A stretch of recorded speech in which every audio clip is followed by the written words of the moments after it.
Gas cylinder పేలి puri గుడిసె దగ్ధమైన ఘటన కర్నూలు జిల్లా అదోనిలో జరిగింది. అదోనిలో ఉర్దూ స్కూల్ వెనకాల ప్రమాదవశాత్తు గ్యాస్ సిలిండర్ పేలింది. ఈ ప్రమాదంలో 3 పూరి గుడిసెలు దగ్ధమయ్యాయి.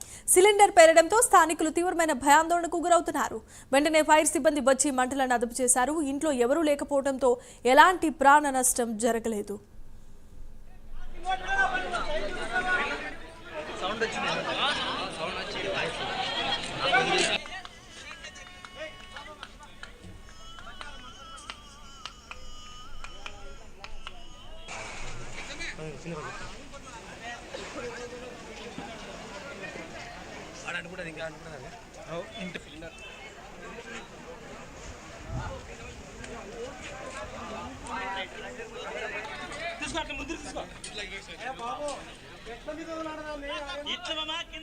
కింద